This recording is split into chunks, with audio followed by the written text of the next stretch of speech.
Hey, good morning, guys. I'm on my way to work, and I was just listening to Steve Furtick's podcast on when better feels um, worse, backwards. When better feels backwards, or when backwards is actually better. It was something like that. I can't remember, but it's pretty good. I like listening to him and John Gray and Eric Thomas and Inky Johnson. I mean, those are a lot of the really cool speakers. Even David Goggins, even though his language is pretty raw. If you're allergic to cuss words, I mean I'm not. I mean I can handle it, but he's very real. He's very real, and so that's what I was doing this morning. But I'm tired, man, and you can probably hear it in my voice. I'm fighting off, I think, a cold. I'm not sure if it's my allergies or a cold or whatnot. I had to take some Mucinex this morning to kind of, get my cough under control. Um, and the real reason I'm tired is because I was up late. I went to go pick up my daughter Dee from Walmart last night, and she got off at like 11:45. And you guys know I'm in the bed at 9, and I'm easily asleep by 10. And so I was tired, man, and so I'm driving to Walmart. It's only like maybe 10 minutes away from me, and I'm driving to Walmart, and there was a blinking red light, where you make the turn into Fruitland and whatnot. There's no one on the road. There's no one on the road anywhere. And so I did my kind of pause and then roll, because I'm just want to pick up Dee Dee and get home and get in my bed. And of course I didn't see it, but all of a sudden I got lights behind me. And the cop pulls me over in Walmart parking lot, and I'm like bewildered. I'm just like, what in the world, because I am a notorious speeder, and I haven't been speeding for the past, I'd say, a good 4 to 6 months. I've been really good, and so I'm like really kind of tripping, like, is my tail light out or something? And so he pulls me over, and he's like, well, you missed the stop back there. And I'm like, what are you talking about? And he's like, you rolled, and kind of paused, but you didn't fully stop at the light. And I'm like, my first reaction was to get smart, because I'm just like, what the heck? I mean, you're tripping. I mean, there's no one out here.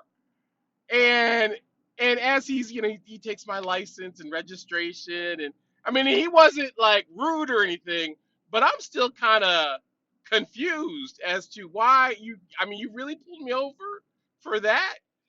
And then, my mind is thinking, I think I just got profiled. you know, and in my mind, I'm always positive and giving people the benefit of the doubt, but I'm thinking, I just got profiled, and he's checking to see if I got any warrants or anything, which made me laugh, because I got nothing, and he came back and he just gave me a warning, and I still, woo, Lord help me. I'm glad I don't drink anymore, because I had to resist the urge to get smart, like, yeah, you ain't gonna find nothing, because I'm not a criminal, but I didn't say anything. I was just like, thank you, officer, blah blah blah, and I just went on and picked up D. And of course, Dee Dee gets in the car. She's like, do I need to go smack him? And I'm like, you just need to hush. But have you ever had a case of mistaken identity, where people thought you were someone that you weren't, or someone you used to be? And I remember when I was working in Ohio, and I was working at a group home, and I think it was the Spike Lee movie Higher Learning. And I had my boys from the group home with me, and we're at this movie, right? And we didn't even get into the movie theater. People start fighting in the line, and next thing you know, there are fights breaking out all over the mall. And the police just come in like the rain. And my boys were, some of them were shopping and some of them were at the movie theater. And I told them all to meet me at a certain spot at a certain time. But when the chaos erupted, I start thinking I got to go find my kids. Um, and this one older officer, Roscoe, stops me. You right, and mind you, and I've always been a big guy, and I had on my sweat clothes, whatnot, and he's like, "You need to leave," and I'm like, "I gotta find my boys." I work at a group home, and da da da da. And he's like, "Are you resisting arrest?" And I'm like, "Are you kidding?" and and I start talking to him, and he starts reaching for his was it his gun or his baton? And see, this is how.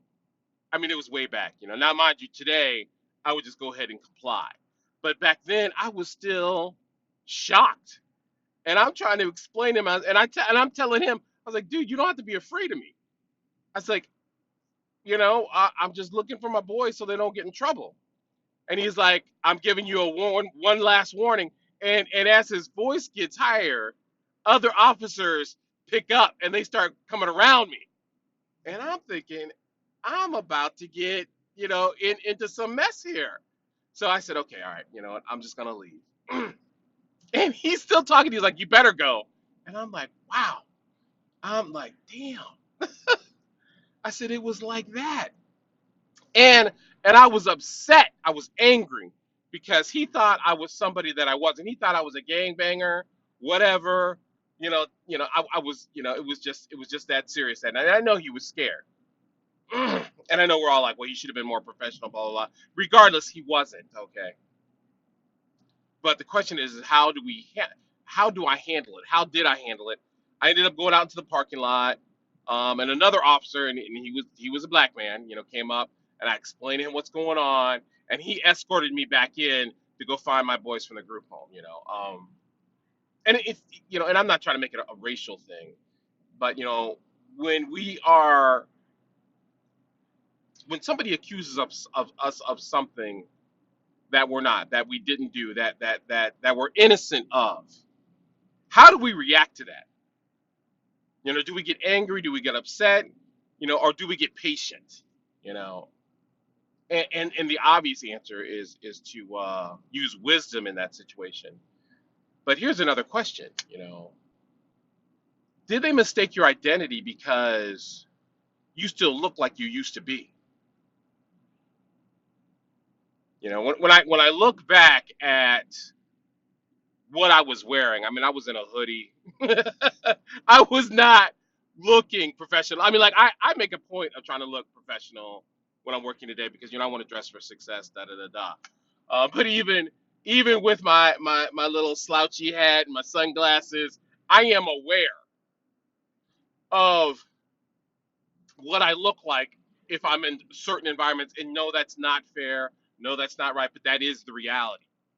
You guys know, I carry concealed. I don't always carry, and I don't carry in certain environments because, I mean, I'm a black man, and things could. I don't want to accidentally get shot because they've mistaken me for someone I'm not.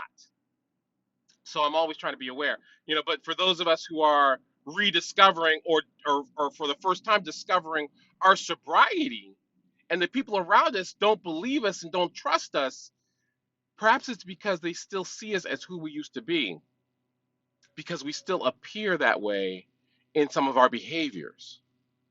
You know, we still look shifty. We're still not telling the whole truth. And it's a habit that we need to break. It's a perception that we need to overcome. It's a reputation that we need to rebuild, and we need to acknowledge that and own it. I've done damage in my past, in my relationships, in my career, in my life, and I need to spend some significant time being patient with people who don't know the new me. And I know a lot of us will fall into the trap of getting self-righteous. because we're innocent this time. But think about all the times we weren't innocent, all the times we really were doing dirt, all the times. I remember my uncle used to whoop whoop us, or Uncle James or my dad would whoop us for things, and if it was wrong, he's like, well, those are the things that I didn't catch you doing. Those are for all the mistakes that I didn't catch you with. And I'm like, well, dag, it's just like a global whooping. And if you think like that, perhaps you'll have more patience with people who accuse you of things that you didn't do. Because that's pretty much based on your reputation. And some of us, like we're in relationships, and we're with somebody who's been hurt multiple times before, and they don't trust us because of their past with other men. Okay, still, so what? So okay, it's not you, but have patience with the other person to get to know you. Because if you're a man, unfortunately, you might have to catch some of that from past men that she's been with. Same thing with women. If you're a woman, you might have to go through a little bit to earn trust that you never broke because of the other woman. And no, that's not fair. I totally get it. It's not fair. It's not fair. Okay, remember, hey, I hate to say it, but life is not fair. And I think sometimes we forget that very fact that life isn't fair. So when we're dealing with those unfair situations, those mistaken identities, we need to handle that with grace and patience and understanding, the same amount that we want people to give us when we are wrong. So can we give them the same love and compassion that we want in return for us when we do mess up? Just kind of my thought for today. So I'm at work, pulling into the parking lot. Love you guys. I'll talk to you later. Peace.